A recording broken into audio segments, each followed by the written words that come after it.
Bismillahirrahmanirrahim. Now we are discussing IAS 2, which is concerned with inventories. कि हम जो balance sheet में inventories लिखते हैं या प्रॉफिट एंड लॉस अकाउंट में शुरू में क्लोजिंग स्टॉक और ओपनिंग स्टॉक लिखा जाता है, उसकी वैल्यूएशन का तरीक़ेकार IAS 2 के मुताबिक क्या होगा। तो लिखा था term inventory refers to the stock of goods. Inventory से मुराद stock of goods which a business hold in a variety of form, जो कि कारोबार में मुख्तलिफ शक्लों में मौजूद होता है। Number 1 raw material, number 2 work in progress, मतलब पार्टली मैन्युफैक्चर्ड गुड जो आधी मुकम्मल होती हैं, अभी आधी बनने वाली होती हैं। फिनिश गुड्स जो कि मुकम्मल तौर पर बन चुकी हैं। Finish goods that the business has बाट फॉर रीसेल टू कस्टमर, और ये वो फिनिश गुड्स हैं जो वो उसने ख़ुद तो नहीं बनाई लेकिन कहीं बाहर से ख़रीदी हैं आगे बेचने के लिए। तो ये चारों चीज़ें स्टॉक में शामिल होती हैं। कहता है the principle of inventory valuation set out in IAS 2 is that, जो मेन प्रिंसिपल है IAS का वो ये कहता है inventory should be valued at the lower of the cost and net realisable value. ये इसमें मेन बात है कि IAS के मुताबिक इन्वेंट्री की कॉस्टिंग दो तरीक़ों से हो सकती है। नंबर 1 फर्स्ट है लोअर ऑफ द कॉस्ट, अगर कॉस्ट सबसे कम हो तो कॉस्ट के ऊपर आप वैल्यूएशन कर लें। सेकंड नेट रियलाइजेबल वैल्यू, या आप उसकी नेट रियलाइजेबल वैल्यू निकाल लें। अब हम दोनों आगे जाके पढ़ते हैं। नोट द एग्जैक्ट वर्डिंग, जो एग्जैक्ट वर्डिंग वो क्या है, it is the lower of the cost and net realisable value, note the lower of cost or net realisable. कहता है जो एक्चुअल वर्डिंग क्या है, lower of cost and net realisable value.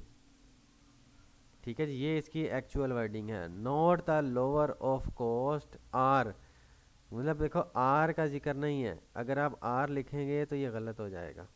वो बताना क्या चाह रहा है कि आपने या तो ये lower of cost and net realisable value, इस बात को आपने अपने पास नोट कर लेना। अब ये जो लोअर ऑफ कॉस्ट की बात कर रहा है, इससे क्या मुराद है।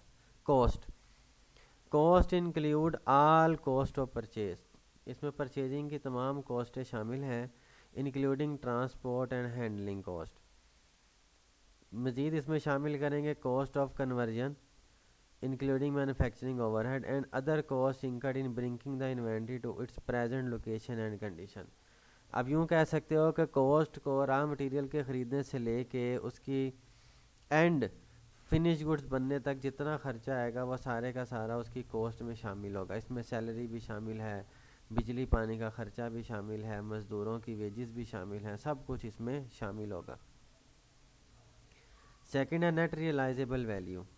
ये क्या है, net realisable value is the estimated selling price in the normal cost of business. आम हालात में आप एक चीज़ को कितने का बेच सकते हो, अंदाज़न जो आप कीमत का अंदाज़ा लगाते हो, इसे नेट रियलाइजेबल वैल्यू कहते हैं।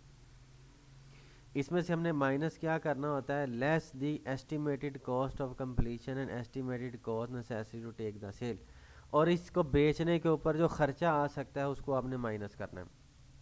जैसा कि आपके पास एक मोबाइल है, आप कहते हो कि 40,000 का ये बिक जाएगा, अंदाज़ा है, और मुझे बेचने जाने के लिए DH जाना पड़ेगा, 2,000 रुपये का मेरा पेट्रोल का खर्चा होगा। तो 40,000 माइनस 2,000 बाकी बचा 38,000। ये 38,000 रुपये आपका नेट रियलाइजेबल वैल्यू है। याद रखें नेट रियलाइजेबल वैल्यू एक अंदाज़न कीमत होती है। एक्चुअल सेल इससे ज़्यादा भी हो सकती है और एक्चुअल सेल इससे कम भी हो सकती है। Any write down to net realisable value should be recognise as an expense in period in which the write down occurs.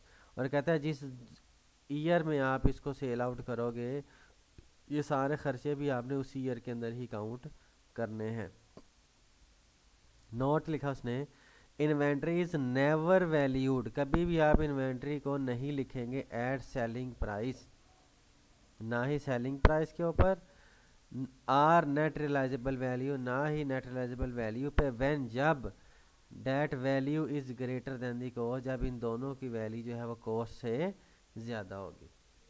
तो कहने का ये मतलब है कि अगर सेलिंग कॉस्ट और NRV ये दोनों अगर कॉस्ट से ज़्यादा हैं तो आप कभी भी जो वैल्यूएशन है वो NRV या सेलिंग प्राइस के मुताबिक नहीं करेंगे। हमने लेना लोअर ऑफ कॉस्ट, कम से कम पे, अपने आप को महफूज साइड पे रखना है।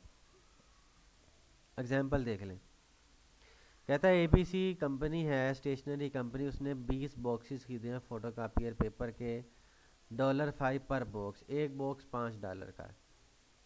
तो ये 20,000 रुपये 5, ये बन गया $100 की इन्होंने ख़रीदे।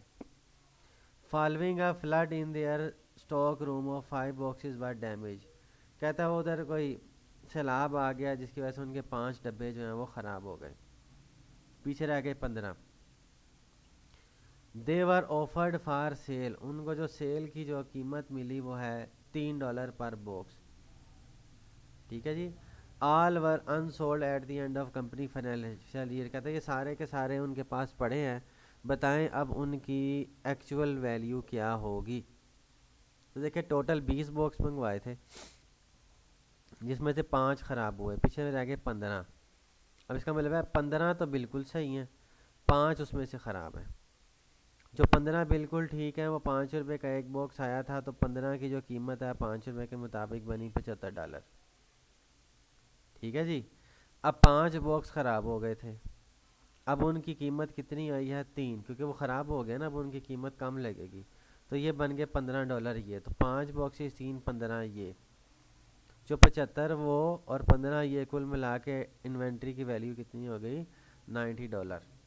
तो ये एक तरीक़ेकार है इन्वेंट्री की वैल्यूएशन का, बिल्कुल सिंपल। सेकंड एग्जांपल देखें। अब ये देखें 3 तरह के ड्रेसेस हैं, new dress, children dress, bargain fashion. कहता है एक तरफ इसने कॉस्ट प्राइस दी है, एक ही तरफ इसने नेट रियलाइजेबल वैल्यू दी है, और एक तरफ इसने सेलिंग प्राइस दी है। तो कहते हैं आप इन्वेंट्री की कॉस्ट फाइंड आउट करें। अब आप देखें, अब आपके पास चॉइसेस ज़्यादा होगी। याद रखें आपके पास जो काम की लाइन है वो ये है, जिसको मैं यहाँ पे हाईलाइट कर देता हूँ, ये मैंने हाईलाइट कर दिया।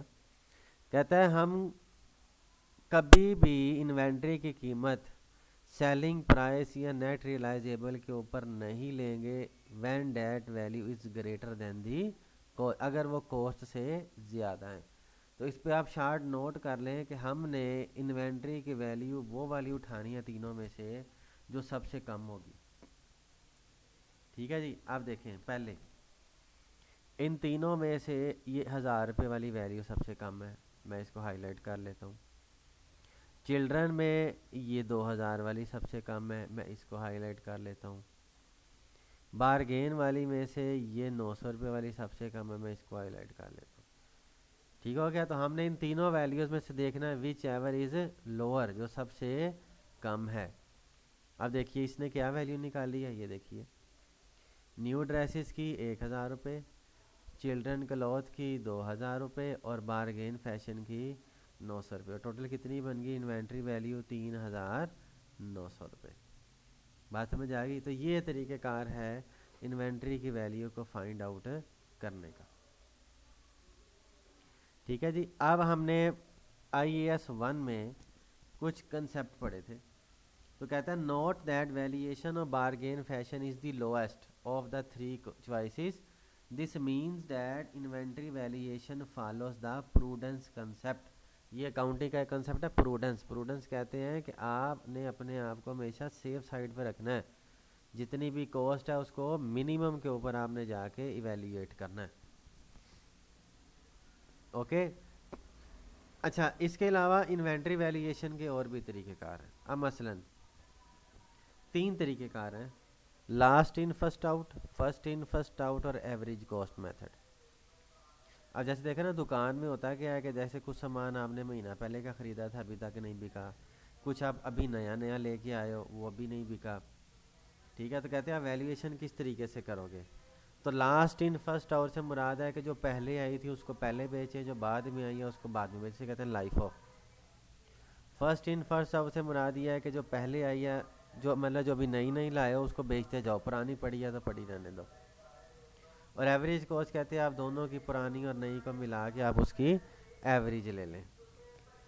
तो यहाँ पे हम देखिए कहता है IAS allows two different method for use for valuing inventory. मैंने आपको बताया तीन, first in first out, FIFO, average cost. अब इसमें लाइफो का जिक्र नहीं है, लास्ट इन फर्स्ट आउट। तो आप नोट कर लें, ये लिखा हुआ है IAS does not allow inventory at last in first out. जो IAS है वो लास्ट इन फर्स्ट आउट का अलाउ नहीं करता।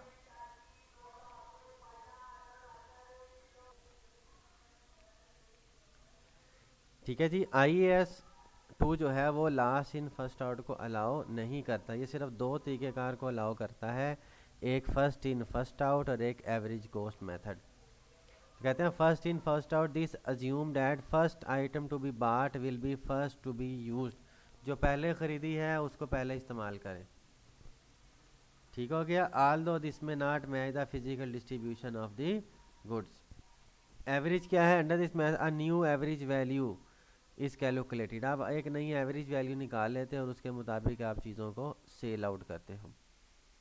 इस तरीके कार के मुताबिक जब भी आप करोगे तो उसको हम कहेंगे consistency concept. This is known as consistency concept. वो जो लोअर कॉस्ट था उसको हमने क्या नाम दिया था? Prudence concept. और अगर आप ये फाइफो और एवरेज में से यूज़ करोगे तो इसको हम नाम देंगे कंसिस्टेंसी कॉन्सेप्ट। ठीक है जी। अब closing inventory for a manufacturing business. एक मैन्युफैक्चरिंग बिजनेस में ये इन्वेंट्री तीन तरह की है, raw material, work in progress और फिनिश गुड्स। कहता है रॉ मटेरियल की वैल्यूएशन कैसी होगी? Raw material will be valued at lower of cost applying either FIFO average and their realisable value. कहता है आप कोशिश करें कि जो रॉ मटेरियल है उसके लिए आप लोअर ऑफ कॉस्ट को अप्लाई करें। ठीक है जी। Working progress and finish goods. कहते हैं IAS requires that valuation of these two item include not only the raw direct material but also include element of direct labor, direct expense, production overhead, valuation of work in progress and finished good there consist of। इनके valuation का तरीक़ेकार थोड़ा मुख्तलिफ है, अब note करते जाएं। Number एक कहता है the direct material which include the purchase price, import duty, transport and handling cost at trade discount rebate. इसमें एक तो सबसे पहले आने मटीरियल में ये सारे खर्चे जमा करने हैं, फिर आप लेबर की कॉस्ट शामिल करोगे, फिर आप डायरेक्ट एक्सपेंस इसमें शामिल करोगे, प्रोडक्शन ओवरहेड आप इसमें शामिल करोगे, other overhead which may be applicable to bring the product to it present location. ये सारे खर्चे आप शामिल करके आप एक टोटल कॉस्ट निकाल लोगे। ठीक है जी। Inventory value of work in progress finish goods include, इसमें कुछ चीज़ें शामिल नहीं होंगी। कौन सी? Abnormal wastage, shortage, storage cost, selling cost और administrative overhead not related to production, जैसे हेड ऑफिस का खर्चा। ये चार बातें हैं जो कि इनकी वैल्यूएशन में शामिल नहीं होता। तो ये दो कैटेगरीज आ गई कि कौन कौन सी बातें खर्चे में शामिल होंगी और कौन कौन सी बातें खर्चे में शामिल नहीं होंगी। ये है जी, हम अब इसकी एक प्रैक्टिकल करते हैं। कहता है जी the XYZ manufacturing company manufacturer wooden doors for the building trade. उन्होंने जनाब लकड़ी के दरवाजे बनाने हैं एक बिल्डिंग ट्रेड के लिए।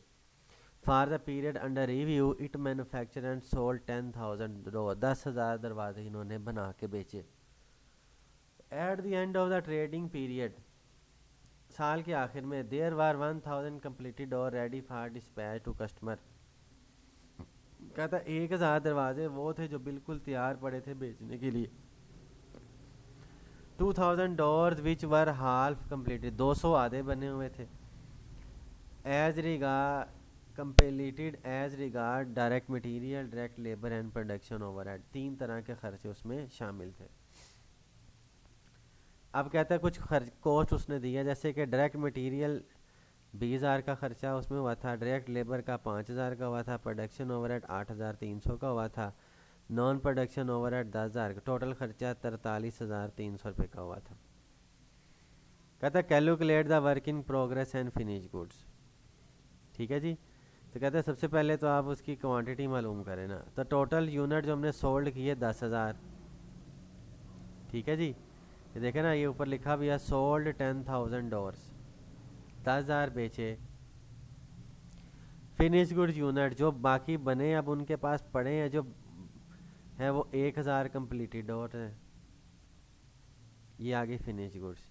हाफ कम्प्लीटेड कितने हैं? 200,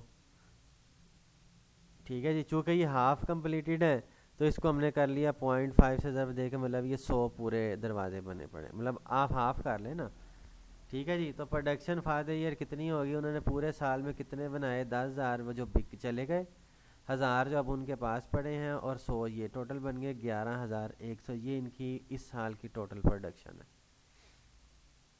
ठीक है जी। कॉस्ट पर यूनिट निकालें। अब कॉस्ट पर यूनिट, अब देखिए यहाँ पे ये ले रहा 33,000 कॉस्ट। अब ये 33,000 कॉस्ट कैसे आई है? हमने ऊपर पर क्या पढ़ा था? ये देखिए ऊपर एक बात पढ़ी थी कि administrative overhead not related to production. अगर ऐसा खर्चा जो कि प्रोडक्शन से रिलेटेड नहीं है उसको हम शामिल नहीं करेंगे, उसको क्या करेंगे? एक्सक्लूड करेंगे। अब देखो उसने हमें 4 तरह के खर्चे दिए, direct material, direct labour, production overhead और नॉन प्रोडक्शन ओवरहेड। तो ये वो 10,000 है जिसको हमने शामिल नहीं करना, तो ये क्रॉस हो जाएगा, इसको हम यहाँ से निकाल देंगे। तो देखो 20,000 ये, 5,000 ये, 25,000 और 8,300, 25 और 8 बन गया 33,300। तो हमने वैल्यूएशन के लिए 33,300 लेना, ओके। 43,300 नहीं लेना। तो कुल दरवाजे कितने बने थे? 11,100। तो 33,300 डिवाइडेड बाय 11,100, तो एक यूनिट पे कितनी कास्ट आ रही है? $3 की, ओके होगी बात। तो $3 हमारे हमने पर यूनिट कॉस्ट निकाली है, पर यूनिट कॉस्ट। तो अब हम निकालते हैं हर चीज़ की वैल्यू। तो वर्क इन प्रोग्रेस में हमारे पास कितने? 200 हाफ डोर थे ना। तो 200 की वैल्यू कैसे निकलेगी? 200 थे, आधे आधे वो बने हुए थे, ठीक है। और $3 का आएगा तो $300 आ गया हमारे पास वर्क इन प्रोग्रेस का। देखें जो 1,000, अब सवाल है ये $1,000, ये $1,000 सोल्ड जो ये तो जा चुके हैं, ये अब हमारे पास नहीं है। इन्वेंट्री में हम उस चीज़ की कैलकुलेशन करेंगे जो हमारे पास पड़े हैं। तो हमारे पास क्या पड़े हैं? एक तो हमारे पास ये $1,000 कंप्लीट पड़ा है, और एक हमारे पास $200 ये अनकम्प्लीट पड़ा है। तो हमने इन दोनों की वैल्यूएशन करनी है। तो $200 की मैंने वैल्यूएशन कर ली कि $200 थे, चूँकि कम्प्लीट हाफ कम्प्लीटेड है तो 0.5, और एक डॉलर कितने का? 3 का, तो $300 के ये हो गए। 1,000 है जो कि मुकम्मल कम्प्लीटेड है, $3 का एक हो गया, तो $3,000 के ये हो गए। तो अब हमारे पास टोटल कुल इन्वेंट्री कितने की होगी है? 3,000 की ये और 300 की ये, मतलब $3,300 की, ओके हो गया। देखिए नीचे समझाने के लिए नोट भी लिखा है, non production overhead of 10,000 are excluded. इसको निकाल दिया क्योंकि ये वाली कीमत उसके अंदर शामिल नहीं होती। The value of finish good 3,000 will be compared with the net realisable value. अगर सवाल में नेट रियलाइजेबल वैल्यू भी दी होती तो हम इसको नेट रियलाइजेबल के साथ कंपेयर करते, ठीक है। तो दोनों में से जो कीमत कम होती, कॉस्ट कम होती या नेट रियलाइजेबल वैल्यू कम होती, जो कम होती हम उसके मुताबिक वो कीमत लेकर हम उसकी बैलेंस शीट में लिख देते। ये है तरीक़ेकार वैल्यूएशन ऑफ इन्वेंट्री का। आप इनको प्रैक्टिकल को करें। आपके लिए मैंने MCQs भी बनाए हैं और केस स्टडी भी बनाई है। जहाँ पर आपको कोई प्रॉब्लम आए तो आप ज़रूर मेरे से पूछें। Thank you so much.